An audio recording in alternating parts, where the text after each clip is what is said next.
Hello guys, welcome back. ಹೊಸದೊಂದು ವಿಡಿಯೋಗೆ ಎಲ್ರಿಗೂ ಕೂಡ ಸ್ವಾಗತ. ಇವತ್ತು ಕೂಡ ನಾನು ಮೈಸೂರು ಕಡೆ ಹೊರಟಿದ್ದೇನೆ. ಆದ್ರೆ ಎಲ್ಲರೂ ಅನ್ಕೊಳ್ತಾ ಇರ್ಬೋದು, ಡೇ ಇನ್ ಮೈ ಲೈಫ್ ಮಾಡಿದಾಗ ಪ್ರಮೋಷನ್ಗೆ ಹೋಗ್ತಾರೆ, ಪ್ರಮೋಷನ್ದು ಎಲ್ಲ ವಿಶೇಷತೆಗಳೆಲ್ಲ ಶೇರ್ ಮಾಡ್ಕೊಳ್ತೀನಿ ಅಂತ. ಆದ್ರೆ ಇವತ್ತು ಪ್ರಮೋಷನ್ ಅಲ್ಲ, ಇವತ್ತು ಬೇರೆ ಒಂದು ವಿಶೇಷವಾಗಿರುವ ಒಂದು ಪ್ರೋಗ್ರಾಮ್ ಇದೆ ಆಯ್ತಾ. ಅದೇನು ಅಂತ ನಿಮಗೆ ಹೋಗ್ತಾ ಹೋಗ್ತಾ ಗೊತ್ತಾಗುತ್ತೆ. ನಾನು ಅದ್ರದ್ದು ಎಲ್ಲಾನು ಕೂಡ ಈ ವಿಡಿಯೋದಲ್ಲಿ ಹಾಕ್ತೇನೆ. ಸೊ ನಮಗೆ ಮುಂದಕ್ಕೆ ನೋಡ್ತಾ ಹೋಗೋಣ. ಅದಕ್ಕಿಂತ ಮುಂಚೆ ಚಾನೆಲ್ ನ ಸಬ್ಸ್ಕ್ರೈಬ್ ಮಾಡಿ ಸಪೋರ್ಟ್ ಮಾಡಿ. ಹಾಗೆ ನಾವು ಹೋಗ್ತಾ ಇರೋ ರೂಟ್ ಅಂತ ಹೇಳಿದ್ರೆ HD ಕೋಟೆ ರೂಟ್ ಇಂದ ಮೈಸೂರ್ ಆ ಕಡೆ ಎಕ್ಸಿಟ್ ಆಗೋಣ ಅಂತ ಹೇಳಿ HD ಕೋಟೆ ರೂಟ್ ಅಲ್ಲಿ ಹೋಗ್ತಾ ಇದ್ದೀವಿ. ಗೇಟ್ ಎಂಟ್ರಿ ಆದಂಗೆ ನಮಗೆ ತುಂಬಾನೇ ಜಿಂಕೆಗಳು ಸಿಗ್ತಾ ಆಯ್ತಾ. ಅದು ವೆಹಿಕಲ್ಸ್ನವರಿಗೆ ಪರಿಚಯ ಇದೆ, ಸೊ ಅದರಿಂದ ಅವ್ರು ಹೆದರ್ಕೊಳ್ಳಲ್ಲ. ಹೀಗೆ ಫುಲ್ ಅಲ್ಲಿ ಸುಮಾರು ಜಿಂಕೆಗಳಿತ್ತು. ಸೊ ನಾವು ಫಸ್ಟ್ ಯಾವಾಗಲೂ ಹೋದ್ರೂ ಅಲ್ಲಿ ಜಿಂಕೆಗಳಂತೂ ಸಿಗೋದು ಖಂಡಿತ ಆಯ್ತಾ. ಹಾಗೆ ಈ ರೂಟ್ ನೋಡಿ ಎಷ್ಟು ಚೆನ್ನಾಗಿದೆಲ್ಲ, ನೋಡಲಿಕ್ಕೆ ಒಂಥರ ಸಮಾಧಾನ. ಹಾಗೆ HD ಕೋಟೆ ಗೇಟ್ ನಾವು ಎಕ್ಸಿಟ್ ಆದಂಗೆ ನಾವು ಎಳನೀರು ಕುಡಿಯೋಣ ಅಂತ ಹೇಳಿ ಅಲ್ಲೇ ಇತ್ತು ಎಕ್ಸಿಟ್ ಆದ ಈ ಕಡೆನೆ. ಸೊ ಅಲ್ಲಿಂದ ಎಳನೀರು ಕೊಡೋದು ಮುಂದಕ್ಕೆ ಹೋದು. ಈ ರೂಟ್ ಅಂತೂ ನೋಡಿ HD ಕೋಟೆ ಗೇಟ್ ಎಕ್ಸಿಟ್ ಆದಮೇಲೆ ಸಿಗೋ ರೂಟ್ ಆಯ್ತಾ ಇದು. ನೋಡಿ ಏನೋ ಒಂಥರ ಏನು ಹೇಳೋದು, ಒಂದು ಸಮಾಧಾನದ ವಾತಾವರಣ ಅಲ್ವಾ. ಹಾಗೆ ಇಲ್ಲಿ ಈ ಕಡೆ ಫುಲ್ ಕೃಷಿನೇ ಆಯಿತಾ. ಫುಲ್ ಇಲ್ಲಿ ಬಾಳೆ ಕೃಷಿ ಮಾಡಿದರು. ಹಾಗೆ ಅದೆಲ್ಲ ನೋಡ್ತಾ ಮುಂದಕ್ಕೆ ಹೋಗ್ತಾ ಇದ್ದಂಗೆ ಇದೊಂದು ಹಳ್ಳಿ ಆಯಿತಾ HD ಕೋಟೆ. ಸೊ ಎಷ್ಟೊಂದು ಚೆನ್ನಾಗಿದೆ ನೋಡಿ, ಆಕಾಶ, ಆ ಕಡೆ ಈ ಕಡೆ ಗಿಡಗಳು, ಸಣ್ಣ ಸಣ್ಣ ಮನೆಗಳು, ಪಕ್ಕದಲ್ಲೇ ಹಸು ಕರು, ಹಳೆ ಕಾಲದ ಜನರು. ಇನ್ನೂ ಬೆಳವಣಿಗೆ ಅನ್ನೋದು ಆಗಲಿಲ್ಲ, ಮುಂದುವರಿಕೆ ಅನ್ನೋದು ಆಗಲಿಲ್ಲ ಇವರಿಗೆ.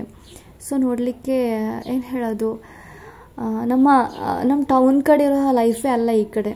ಇದರಿಂದ ಸ್ವಲ್ಪ ಮುಂದೆಗೆ ಹೋದರೆ ದೊಡ್ಡ ಸಿಟಿ ಬಂದ್ಬಿಡುತ್ತೆ. ಸೊ ಅಲ್ಲಿ ಇರೋ ಲೈಫ್ ಅಲ್ಲ ಇಲ್ಲಿ ಇನ್ನೂ ಕೂಡ ಹಿಂದಿನ ಕಾಲದ ರೀತಿ ಮನೆ ಮುಂದೆ ಸಗಣಿ ಹಾಕ್ತಾರೆ. ಅಲ್ಲಿ ಅವರು ಮುಂದೆನೇ ಹಸು ಇರುತ್ತೆ, ಕರು ಇರುತ್ತೆ, ಅಲ್ಲೇ ಪಾತ್ರೆ ತೊಳಿತಿರ್ತಾರೆ, ಅಲ್ಲೇ ಕೂತು ಊಟ ಮಾಡ್ತಿರ್ತಾರೆ. ಸೊ ಎಲ್ಲ ನೋಡಲಿಕ್ಕೆ ಒಂಥರ ಚೆನ್ನಾಗಿತ್ತು. ಸೊ ಹಳ್ಳಿ ಕಡೆ ಜನರನ್ನೆಲ್ಲ ನೋಡ್ತಾ ನಾವು ಮುಂದೆ ಹೋದಷ್ಟರಲ್ಲಿ ತುಂಬಾ ಹೊಟ್ಟೆ ಹಸಿವಾಗ್ತಾಯಿತ್ತು. ಯಾಕೆಂದರೆ ಬೆಳಿಗ್ಗೆ ಅಲ್ವಾ ಮನೆಯಿಂದ ಬಿಟ್ಟಿದ್ದು. ಸೊ ಎಳನೀರು ಮಾತ್ರ ಕುಡ್ತಿದ್ವಿ. ಸೊ ಹಾಗೇನಾದರೂ ಊಟ ಮಾಡಿ ನೆಕ್ಸ್ಟ್ ಮುಂದೆಗೆ ಹೋಗೋಣ ಅಂತ ಅಂದ್ಕೊಂಡು, ಹಾಗೆ ಅಲ್ಲಿ ಹೋದಾಗ ಅಲ್ಲೊಂದು ಬಿರಿಯಾನಿ ಸ್ಪೆಷಲ್ ಇದೆ ಅಂತ ಹೇಳಿ ಹೋಗಿದ್ದಾಯ್ತಾ, ಮಟನ್ ಬಿರಿಯಾನಿದು. ಸೊ ಅಲ್ಲಿ ಹೋದಾಗ ಅವರು ಸ್ಟಾರ್ಟರ್ ಆಗಿ ನಮಗೆ ಕುರಿದು ಬೋಟಿಗೆ ಕೊಟ್ಟಿದ್ರು. ತುಂಬಾ ಚೆನ್ನಾಗಿತ್ತು, ಟೇಸ್ಟ್ ಬೇರೆ ಲೆವೆಲ್ ಆಗಿತ್ತು. ಸೊ ಹಾಗೆ ನಮ್ಮದು ಹಳೆ ಕಾಲದಲ್ಲಿ ಆಲದ ಮರದ ಎಲೆ, ಇದು ಆಲದ ಮರದ ಎಲೆನೇ ಅಂದ್ಕೊಳ್ತೀನಿ. ಸೊ ಅದರಲ್ಲಿ ಮಟನ್ ಬಿರಿಯಾನಿ ಎಷ್ಟೊಂದು ಟೇಸ್ಟ್ ಅಂದರೆ ಅದು ಆ ಸ್ಮೂತ್ನೆಸ್ ಬೇರೆ ಲೆವೆಲ್ ಆಗಿತ್ತು. ಸೊ ಅದೆಲ್ಲ ಊಟ ಮಾಡಿ ನಾನು ಹೇಳಿರೋ ನನ್ನ ಲೊಕೇಶನ್ಗೆ ಹೋಗಬೇಕು. ಸೊ ನಾವು ಮೈಸೂರು ಟೌನ್ ರೀಚ್ ಆಗಿದ್ದೀವಿ. ಇನ್ನು ನಾನು ಹೇಳಿರೋ ನನ್ನ ಲೊಕೇಶನ್ ಯಾವುದು ಅಂತ ಇವಾಗ ನೀವು ನೋಡ್ತೀರಾ ನೋಡಿ. ಸೊ ಕಾಣ್ತಾ ಇದ್ದಲ್ವ, ನ್ಯೂಸ್ 23 ಕರ್ನಾಟಕರವರ ಸ್ಟುಡಿಯೋದಲ್ಲಿ ನಾನಿದ್ದೇನೆ. ಯಾಕೆ ಅಂದರೆ ನನ್ನ ದೊಡ್ಡದೊಂದು ಕನಸಾಯ್ತಾಯಿತ್ತು, ನಾನು ವಿಡಿಯೋ ಮಾಡ್ತಾಯಿದ್ದೀನಿ. ಸೊ ನಮ್ಮೂರವರಿಗೆಲ್ಲ ಆಲ್ಮೋಸ್ಟ್ ಗೊತ್ತು, ಆದರೆ ಹೊರಗಿನ ಪ್ರಪಂಚಕ್ಕೆ ನಾನು ಏನು ವಿಡಿಯೋ ಮಾಡ್ತೀನಿ, ಯಾರು ಏನು ಎತ್ತ ಏನೂ ಗೊತ್ತಿಲ್ಲ. ಸೊ ಯಾವುದಾದ್ರೂ ಒಂದು ಚಾನಲಿಂದ ನಮ್ಮನ್ನು ಕೂಡ ಕರೆದು ಇಂಟರ್ವ್ಯೂ ಮಾಡಬೇಕು ಅನ್ನೋದು, ಯಾರೇ ಒಬ್ಬರು ಒಂದು ಸೋಷಿಯಲ್ ಮೀಡಿಯಾ ಪೇಜ್ ಓಪನ್ ಮಾಡಿದಾಗ ಅವರಿಗೊಂದು ಆಸೆ ಇರುತ್ತೆ. ಸೊ ಇಂಟರ್ವ್ಯೂಸ್ ಎಲ್ಲ ನೋಡುವಾಗ ನಾವು ಯಾವಾಗ ಈ ಒಂದು ಸ್ಟೇಜ್ಗೆ ಬರ್ತೀವಿ, ಯಾರೋ ಒಬ್ಬರು ಕೂತು ನಮ್ಮನ್ನು ಇಂಟರ್ವ್ಯೂ ಮಾಡ್ತಾರೆ. ಸೊ ನಮ್ಮ ಲೈಫಲ್ಲಿ ನಾವು ಬಂದ ಈ ಒಂದು ಸೋಷಿಯಲ್ ಮೀಡಿಯಾಕ್ಕೆ ಬಂದ ಎಕ್ಸ್ಪೀರಿಯೆನ್ಸ್ ಎಲ್ಲ ಯಾವ ರೀತಿ ಶೇರ್ ಮಾಡ್ಕೋಬೇಕು ಅನ್ನೋದು ಎಲ್ಲ ಒಂದು ಆಸೆ ಆಗಿರುತ್ತೆ. ಸೊ ನಂದು ಕೂಡ ಹಾಗೆಯೇ. ನಾನು ಮತ್ತು ಟ್ರಾವೆಲ್ ಕೋರ್ಗ್ ಅಫಿಷಿಯಲ್ ಅನ್ನೋ ಪೇಜ್ ಇದು ಇಸ್ಮಾಯಿಲ್ ಅವ್ರು ಆಯ್ತಾ ಇದು. ಸೊ ನಾನು ಅವ್ರದ್ದು ಪೇಜ್ ಮೆನ್ಷನ್ ಮಾಡಿರ್ತೀನಿ.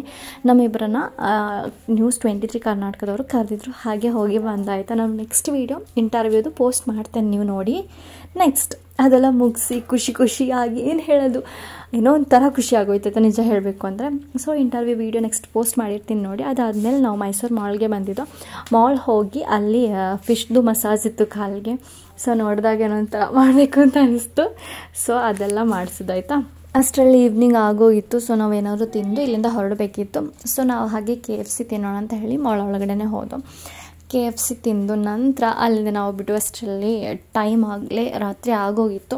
ಸೊ ನಾವು ಕೊಡಗು ಎಂಟ್ರಿ ಆದಮೇಲೆ ಗೊತ್ತಲ್ವ, ಆನೆ ಅನ್ನೋದು ಸಿಗುತ್ತೆ. ಇದು ಅನ್ಎಕ್ಸ್ಪೆಕ್ಟೆಡಾಗಿ ನಮಗೆ ಸಿಕ್ಕಿರೋದು. ಸೊ ನಾವು ಆನೆನ ನೋಡಿದಾಗ ಗಾಡಿ ನಿಲ್ಲಿಸೋದು, ಗಾಡಿ ವೇಗವಾಗಿ ಓಡೋದು ಅಥವಾ ಲೈಟ್ ಡಿಮ್ ಆಫ್ ಮಾಡೋದು ಇದೆಲ್ಲ ಮಾಡೋಕ್ಕೆ ಹೋಗಬೇಡಿ.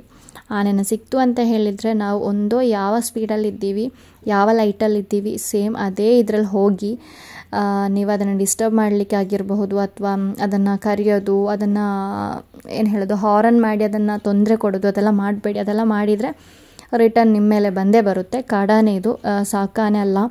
ಅದರ ನೆನಪಲ್ಲಿ ನೀವು ವಿಡಿಯೋ ತೆಗಿಬೇಕು ಅಂದರೆ ನೀವು ಯಾವ ಲೈಟಲ್ಲಿ ಇದ್ದೀರಾ, ಯಾವ ಸ್ಪೀಡಲ್ಲಿ ಇದ್ದೀರಾ ಅದನ್ನು ಮೈಂಟೈನ್ ಮಾಡಿ. ಇದು ಮತ್ತು ಇದಕ್ಕೆ ಬಂದದೊಂದು ರೂಟ್ ಇರುತ್ತೆ. ಸೊ ಇದು ಕ್ರಾಸ್ ಆಗ್ತಿದೆ ಅಂದರೆ ಆ ರೂಟಲ್ಲೇ ಅದು ಎಕ್ಸಿಟ್ ಆಗುತ್ತೆ, ಆ ರೂಟಲ್ಲೇ ಅದು ಹೋಗುತ್ತೆ. ಸೊ ಅದರವರೆಗೆ ವೆಯ್ಟ್ ಮಾಡಿ. ನೀವು ಡಿಮ್ ಆಫ್ ಮಾಡೋದು, ಲೈಟ್ ಆನ್ ಆಫ್ ಮಾಡೋದು, ಅಥವಾ ಹಾರನ್ ಮಾಡೋದು, ಕಿರ್ಚಾಡೋದು ಇದೆಲ್ಲ ಮಾಡ್ಕೋಬೇಡಿ, ಹೆದರ್ಕೋಬೇಡಿ. ಫಸ್ಟ್ ಆಫ್ ಆಲ್ ಅದು ಇವಾಗ ನಾವು ಕ್ರಾಸ್ ಆಗ್ತಾ ಇದೆ ನೋಡಿ, ನಾವು ಅದ್ರದ್ದು ಹಿಂದ್ಗಡೆ ಹೋಗ್ತಾ ಇದ್ದೀವಿ, ಅದಕ್ಕೆ ಅದರ ರೂಟ್ ಗೊತ್ತು. ಸೊ ಆ ರೂಟಲ್ಲೇ ಅದು ಇಳಿಯುತ್ತೆ. ಇವಾಗ ನೋಡಿದ್ರಲ್ವಾ, ಅದ್ರದ್ದು ಮಗು ಒಟ್ಟಿಗೆ ಇತ್ತು. ಆ ಮರಿ ಒಟ್ಟಿಗೆ ಇದ್ದಾಗ ಮರಿಗೆ ನಾವೇನಾದರೂ ಕಿರುಕುಳ ಮಾಡೋದು ಅಥವಾ ಏನಾದರೂ ತೆಗೆದು ಎಸೆಯೋದು, ಏನಾದರೂ ಸೌಂಡ್ ಮಾಡೋದು ಇದೆಲ್ಲ ಮಾಡಿದ್ರೆ ಅದು ಅಟ್ಯಾಕ್ ಮಾಡುತ್ತೆ. ಇಲ್ಲಾಂದರೆ ಅದ್ರದ್ದು ಪಾಡಿಗೆ ಅದು ಹೋಯ್ತು ನೋಡಿ. ಸೊ ಈ ಥರ ಕೇರ್ಫುಲ್ಲಾಗಿ ಗಾಡಿ ಓಡಿಸಿ ಕೊಡಗಿನ ಕಡೆ ಬರೋರು. ಸೊ ಓಕೆ, ಅದು ಕ್ರಾಸ್ ಆಗಿದೆ. ಸೊ ನಾವು ಅದನ್ನೆಲ್ಲ ನೋಡ್ಕೊಂಡು ಅದಕ್ಕೇನೋ ಡಿಸ್ಟರ್ಬ್ ಮಾಡದೆ ವೀಡಿಯೋ ತಗೊಂಡು ಮುಂದಕ್ಕೆ ಹೋದೋ. ಸೊ ಫೈನಲಿ ನಂದು ವೀಡಿಯೋ ಇಲ್ಲಿಗೆ ಮುಕ್ತಾಯವಾಗ್ತಾ ಇದೆ. ಸೊ ಎಲ್ಲರೂ ಕೂಡ ಸಬ್ಸ್ಕ್ರೈಬ್ ಮಾಡಿ, ಸಪೋರ್ಟ್ ಮಾಡಿ. ನೆಕ್ಸ್ಟ್ ವೀಡಿಯೋದಲ್ಲಿ ಕಾಣುವ.